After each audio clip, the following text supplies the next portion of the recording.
Renfro, if they got their hands on him, yeah, chances are it's not happening because they just made a move at wide receiver, and I don't know how he's going to want to give up the draft capital that it would take to get a guy like Hunter Renfro. But I still think the guy's got game, and I was surprised that he became available. All right, are we ready to bring in Bob Grotz? It's been a minute since we last talked to the Eagles beat writer from the Delco Times.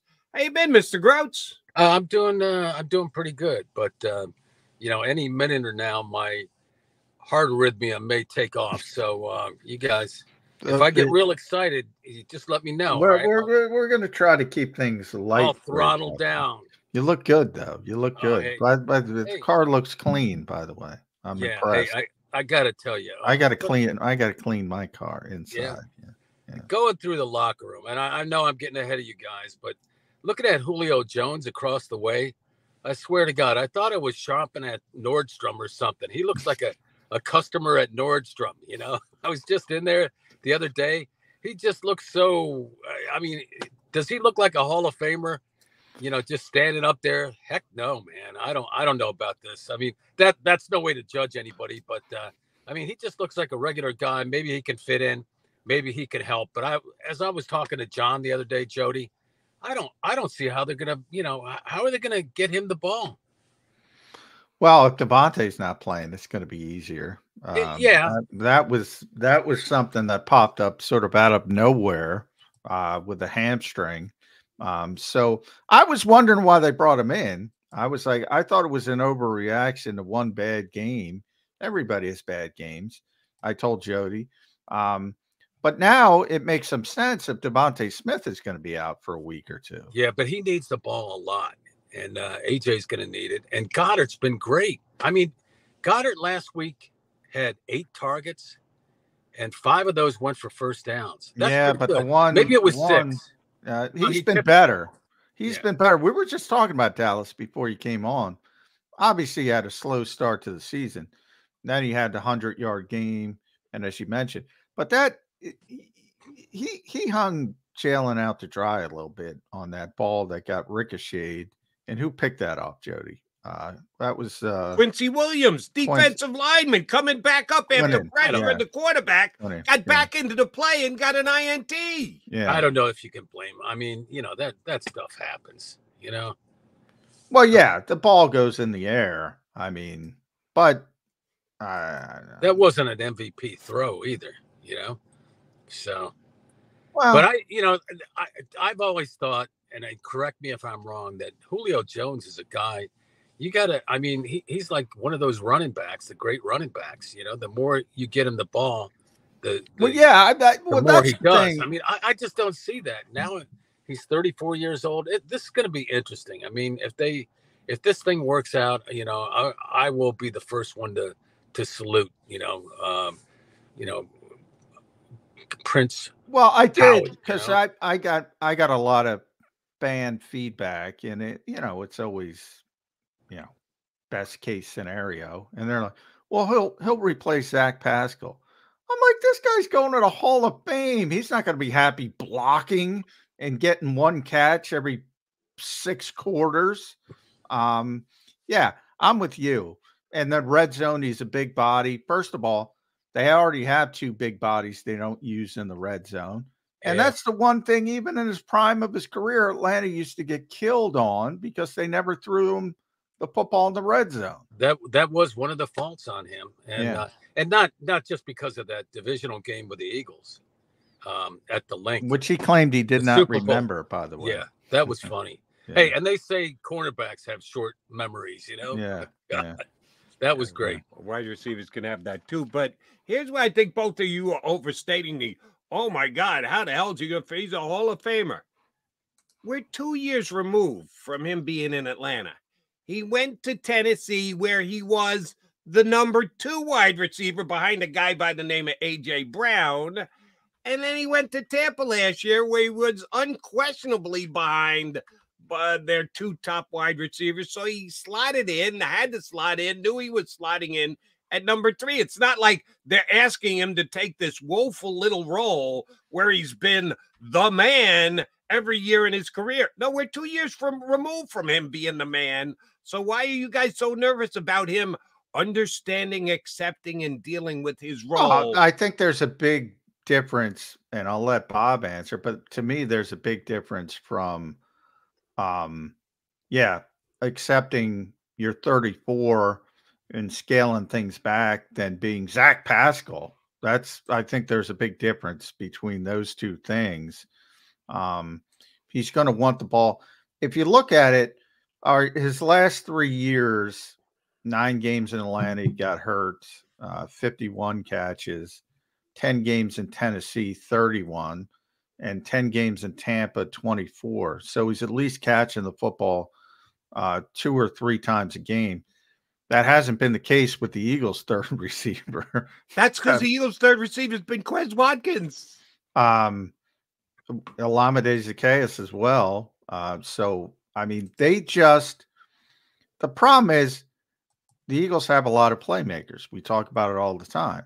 So the average team doesn't have a second receiver like Devontae Smith.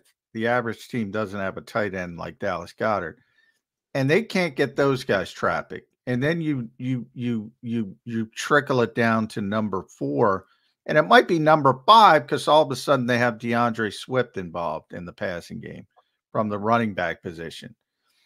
Yeah, I think it's different, Jody. I think it's different than it's not like Tennessee, which doesn't throw the ball. It's not like it's going to be an issue, but is it going to do any good? I mean, is he going to get the ball? Is he going to get the ball the number of times that'll make him efficient, effective? I don't know.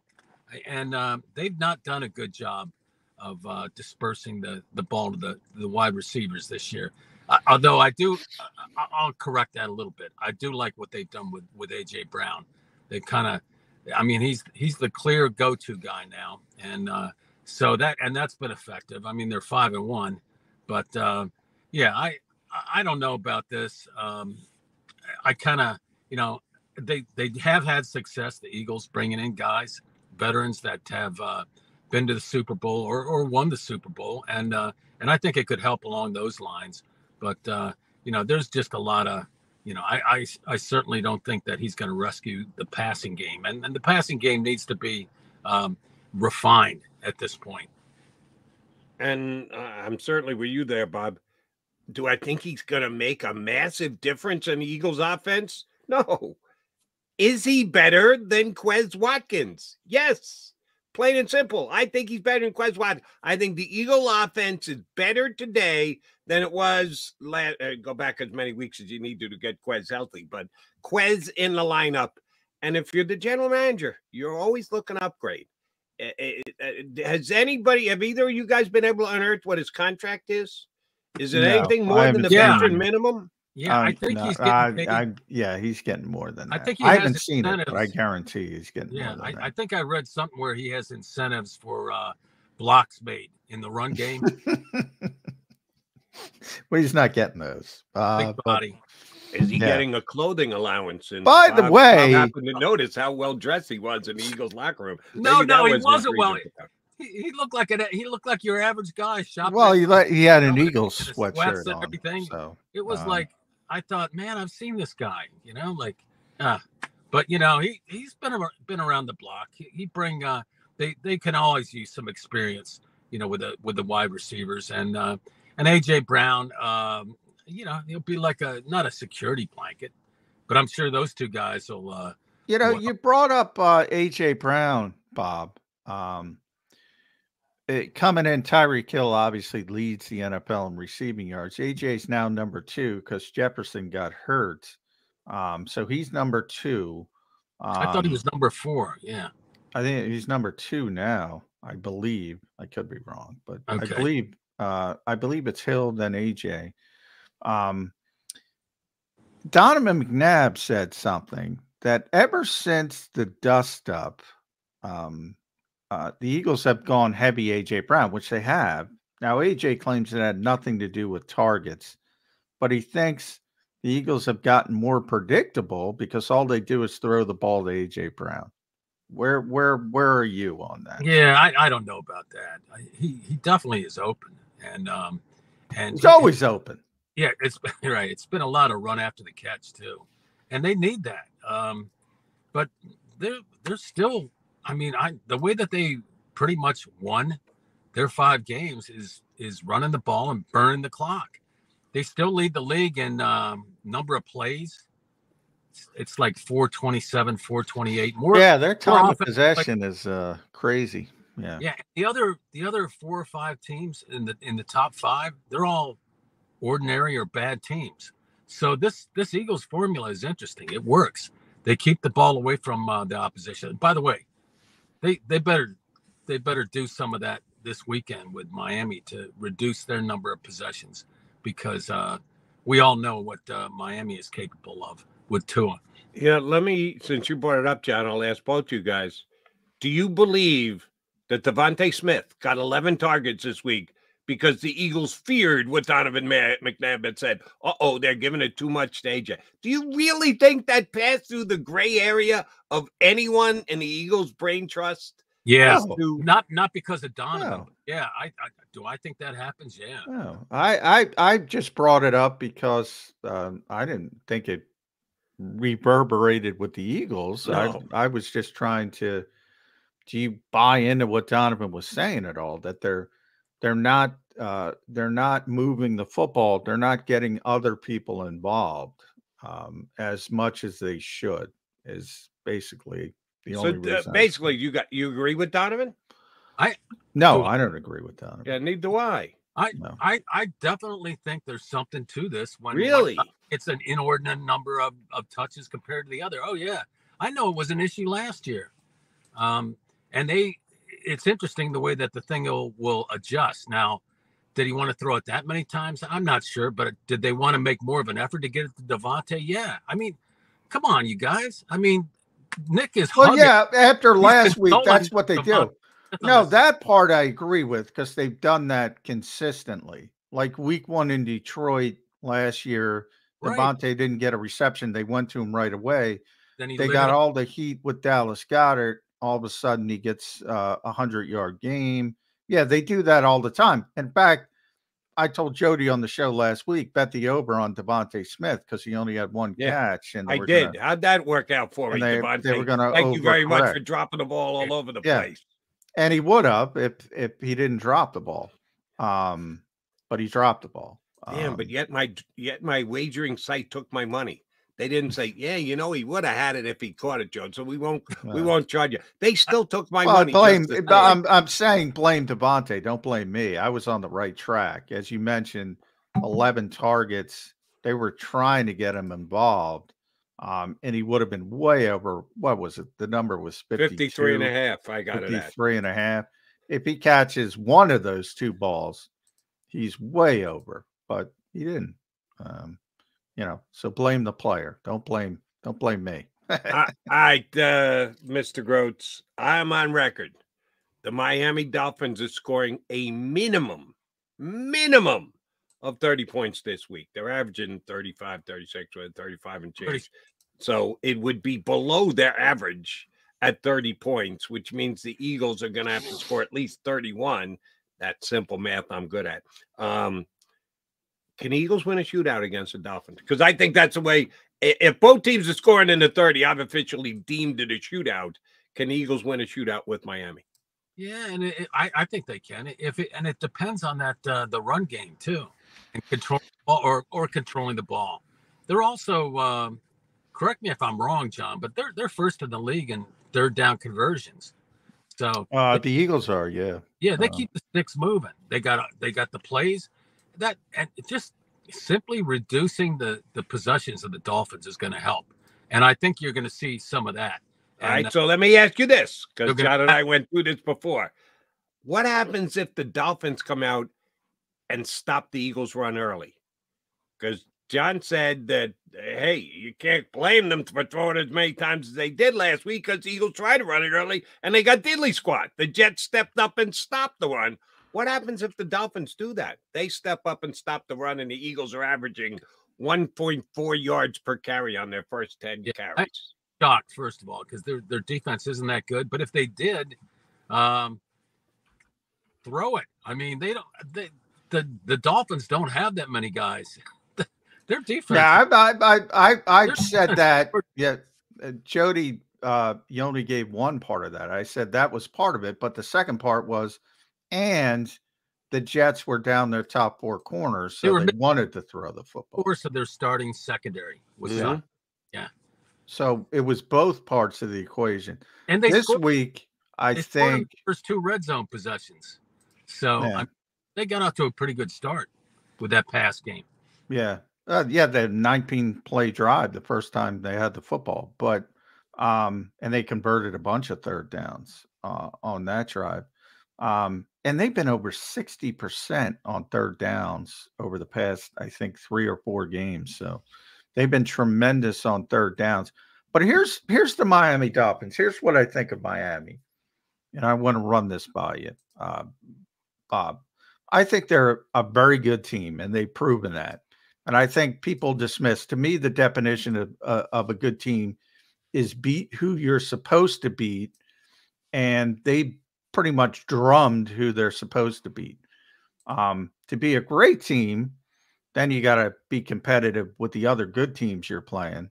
And they've only had one opportunity, and that was at Buffalo, and they got beat by 4 touchdowns. Can we just say the Miami Dolphins are a great team, or they got to prove something by going on the road against a good team and not only winning, but, hey, let's play competitive before we win? Yeah, now they're definitely not a great team. They're a great offense.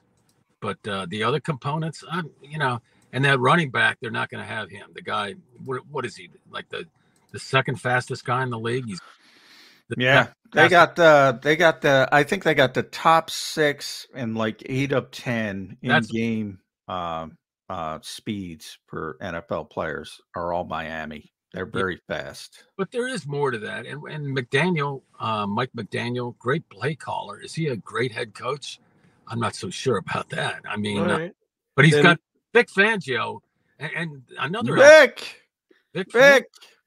I mean, he definitely knows what the Eagles are going to do. And, yes, he does. He doesn't even have to look at his notes. He can go right to the.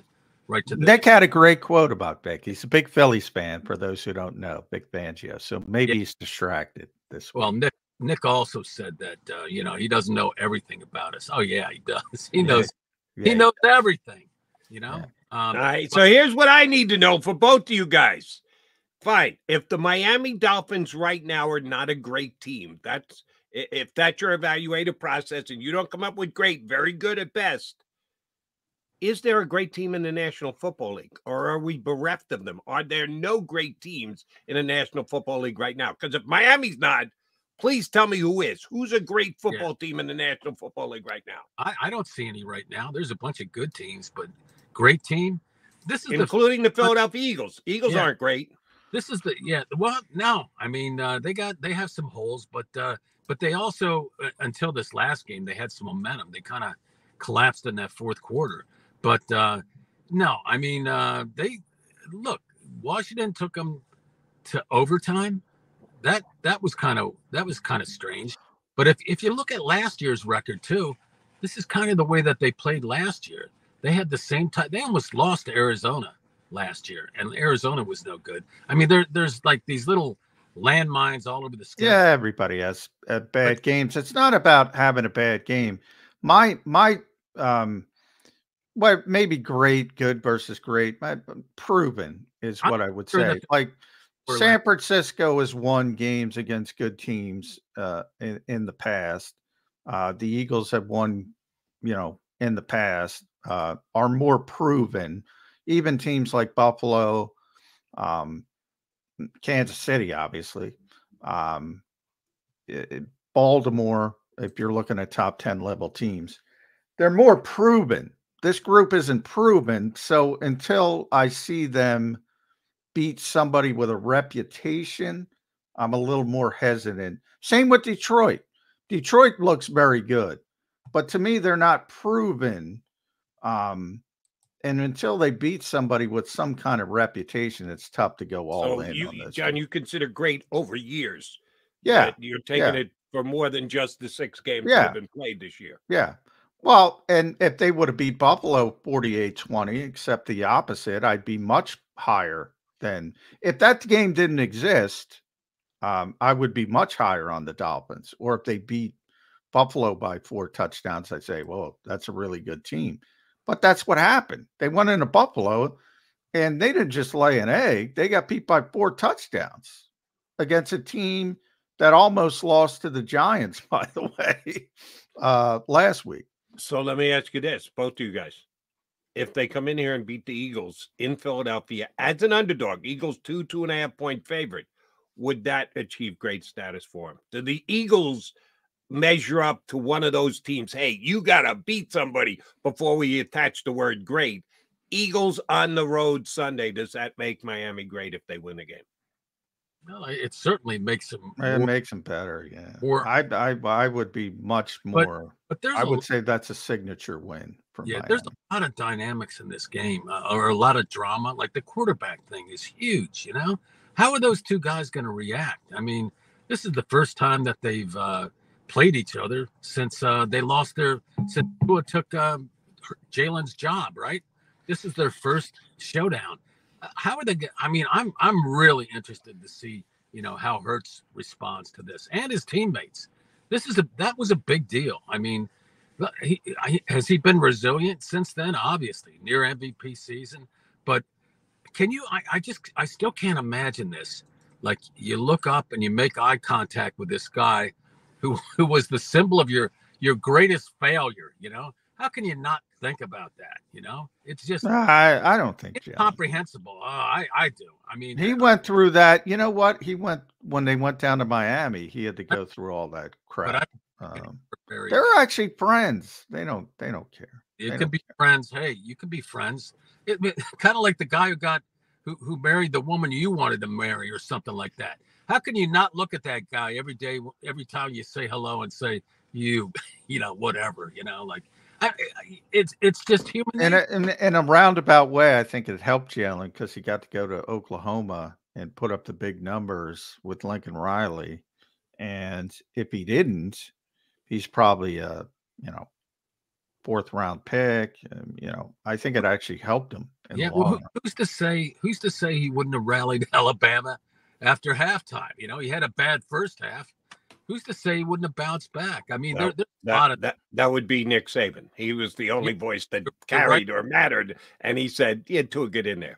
And I'm shocked that you went. He saw something, Jody. You got to give him credit. He saw something in the practices and that, and he said Tua's a more.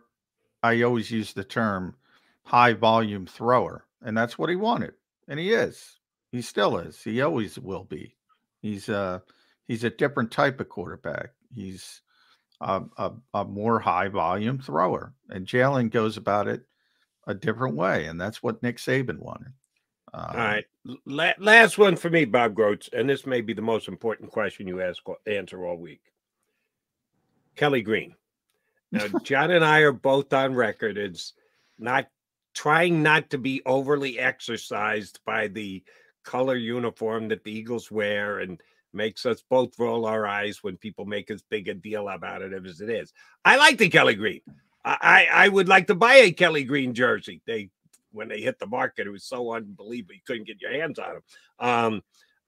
That's the team that I grew up in Philadelphia. Not grew up, but when I got to Philadelphia when I was 29 years old, that's what they were wearing. That's the first Eagle team that I remember.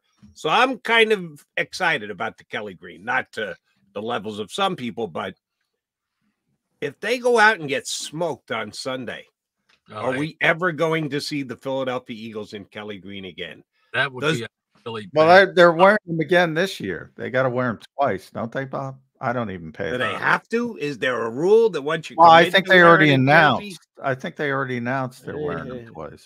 Announcements can be rethought and reorganized, can they not? I got to get Jeff Kerr. He's the one who knows all this. Yeah. I believe they're wearing them twice. They're scheduled to wear them twice. Doesn't mean they lose 42-10. They're going to roll out the Kelly Green for a second game, John? Yeah, they're going to wear them twice. And okay. I could glad to hear that. I could care less. But that's me. That's personally. I know a lot of people love it. And hey, love it. Love it if you love it. I will recognize what they're wearing this week. Typically, I always say, 10 minutes after the game is over, if you ask me what they were wearing, I couldn't tell you. I will know they are wearing Kelly green this week, but only because people make such a big deal out of it.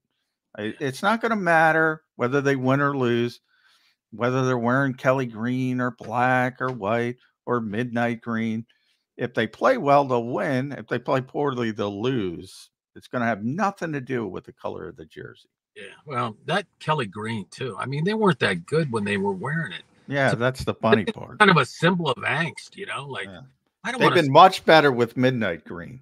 And about real, you know, and standing in the pocket and getting hit by 8 guys, you know, boom. Or Ed George holding. Yeah, he led the league holding one year, right? Holding penalties.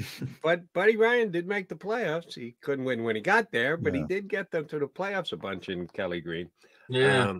And it's funny because McDonald's got an opinion, McMullen's got an opinion, Grotz got an opinion.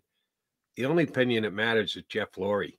And I think that he actually reads into it, that there is a level of Eagle play that is determined by their uniform.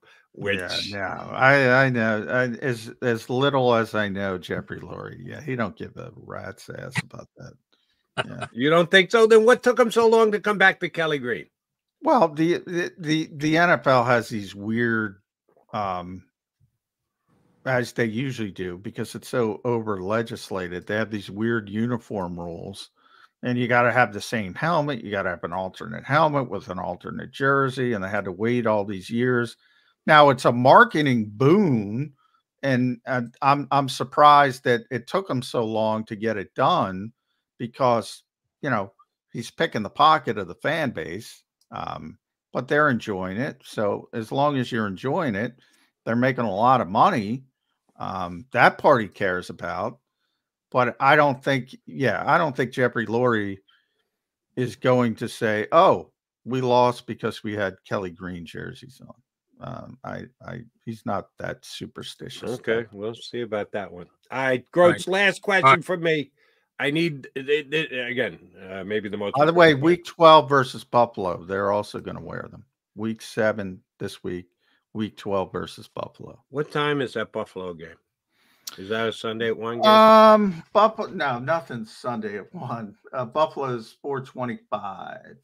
Yeah, they should wear it in the sunshine, but that's just me. All right, Bob Grotz, when the game is over and the Eagles have won, and Nick Sirianni is standing in the clubhouse amongst his men, and they've got a camera rolling, and the coach says, "I've only got one game ball to give out, and this week it's going to," who's that going to be? Oh, Jalen Hurts, definitely. If they win, oh yeah, and he'll bring up that whole Alabama thing and all that other stuff. Yeah. Exercise. This is Jalen Hurts' championship game all over, with Tua. So that would definitely be the guy. If they win, doesn't even matter what he does. If they win, that'll. He's giving out 5 because they're going to run for 200 yards. They're going to overcorrect, and anytime they hit 200 yards, he gives one to every offensive lineman. So I'm going to go 5 to the offensive line. Okay. 200 yards. But Jalen's going to be a big part of that because he's going to run for like 60 of it. Ooh. That's my prediction. If Jalen goes for 60, the Eagles will have a very good offensive day. Bob Grotz, you're looking good. You look like you're shopping at better than where I guess you think Julio Jones is shopping. But Julio was wearing an Eagles sweatshirt. Why are you killing Julio? A regular shopper at Nordstrom's. Yeah. I mean, it was like, I was just there and I thought, God, did I see him at the store? I may have seen him at the store. Who knows? Yeah. The Nordstrom rack. It's not like he was coming in with a suit on from the Nordstrom rack. Yeah, he had an Eagles sweatshirt on. Yeah, it was the Nordstrom, not the rack. Yeah. The rack is a great place, though. It is a great place. It's a great place.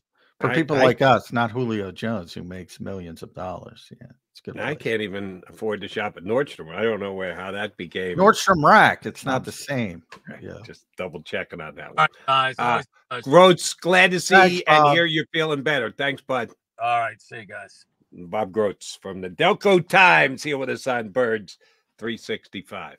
Both of you guys are just underselling the addition of Julio Jones as if it's he's underselling Julio's. I don't know why he's killing Julio's for his outfit, and you're, in my estimation, underselling the smart move, not questionable, smart move by Howie Roseman adding Julio Jones. Now I got to go out. I got to check my gambling website and see what the over-under is on yards for Julio. I got to take the over this week. All right, McMullen and McDonald coming back. We'll put a bow on the show here on Birds 365.